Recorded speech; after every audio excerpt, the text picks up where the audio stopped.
Angie? Oh my God. Hi, Whoopi. Should I say Miss Whoopi Goldberg? I don't know. Whoopi, it's okay. Whoopi's okay? It's okay. Should I say Miss Whoopi? Oh, no, It's okay. No, it's cool. Are you sure? I don't mind. Yeah, I can start it's okay. again. Where do you want me to go? Should I follow you? Whoopi, please sit in here. Okay. Oh, no, I'll go in first. No, Okay. Now go ahead. Yeah, is that okay? Yeah, it's cool. Thanks. All right, here I come. Yeah. All right. Oh my God.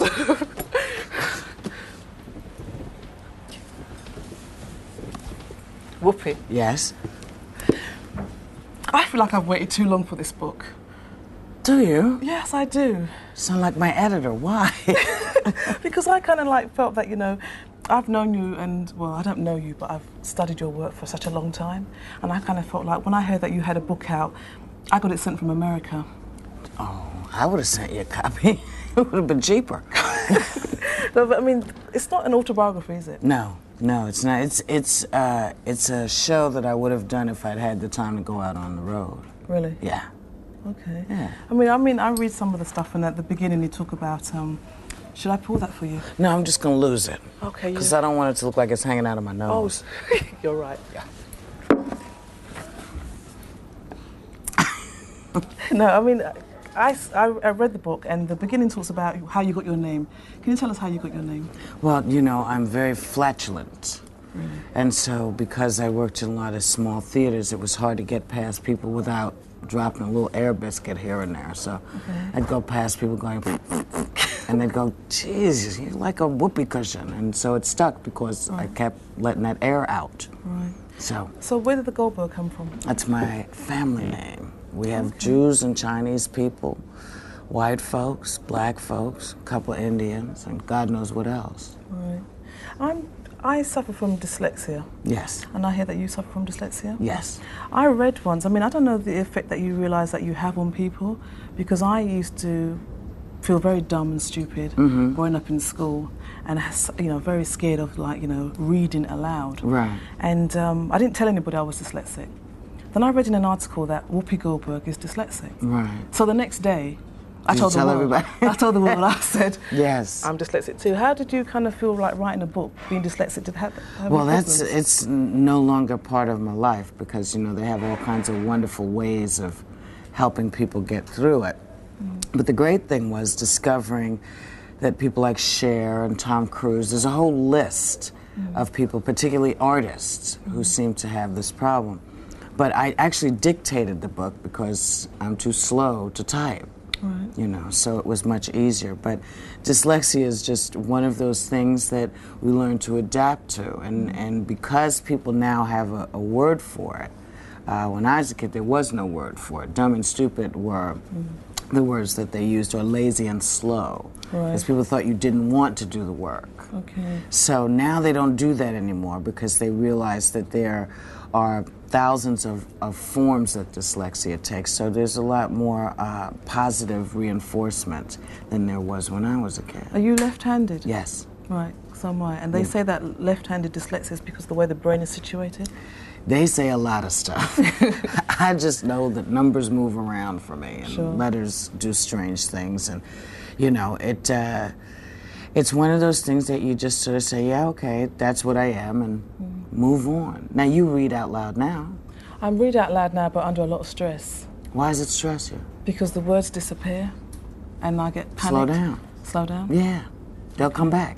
They're just waiting to see how long they're going to stress you out. See, because they say, oh, here comes Angie. Wait, stay right there, and they duck like that. Okay. You got to wait for them to go like this, and then read the word. Oh, right, okay. See? So if I'm at an audition, I'm sort of like going to say, wait, the words have just gone. They'll come in. Pretty much. Or you can write your own material that you know and do it at an audition, because most of the time people don't know the material you're doing anyway. You can say it's from Shakespeare. They say, oh, good. They don't know. That's right. They haven't read it. Sure. So you can say anything and do your own work. As a child growing up, you kind of felt, in the book, I kind of feel that you picked some things that happened to you in your life, like when you lied to your mum about clearing my your room. Yeah. And is that kind of something that you've taken right through your life? Yes, that actually did happen, as well as the egg story. The egg story also happened. But, you know, it's all about consequences. I'm a big believer that young people have to know that there are consequences to their actions. Unlike in the movies, you know, you don't always see people get their comeuppance or get their what they would normally get in life. It's why Jerry Springer's so interesting, because people hit on Jerry Springer and nobody has to leave the room. What do you think of Jerry Springer? I love Jerry Springer. I'm sorry. I know. I know. I just see people at home going, click to Jerry Springer. Yeah. You know, I sat with Rosie O'Donnell on her show a couple of days ago, and we were talking about it because somebody told her that I watched it, and she said, "What do you think of Jerry?" I said, "Jerry who? Like Tom and Jerry? She said, "No, not Tom and Jerry Springer." I said, and then I stood up and I said, "Yes, I watch it. Yes, I watch Jerry Springer. I'm proud of it." And she said, "I love it, but I think it should be on at night because in New York it's on during the day." And her explanation for why it should be on at night is because there are no consequences to people's actions, you know. Because, you know, Jennifer will come out and she'll go, "Jerry, my boyfriend, I've been with him for 3 months and we're really close, but I feel like I have to tell him this secret. And, you know, I'm seeing somebody else, and I just feel I should tell him. And I'm also a former man." So then her boyfriend comes in. Yeah, what's up? "Well, Steve, you know that we've been together for 3 months and our feelings are very deep for each other. But I have a confession to make. I have another boyfriend." And Steve gets all upset. He says, "Why didn't you tell me this? We've been together all this time." She says, "But Steve, there's something else." You can't wait to hear. "I'm a man." And Steve punches her, or him. Then Steve says, "That's okay, because I've been playing you." And the audience goes, "Ooh." And out comes Makisha.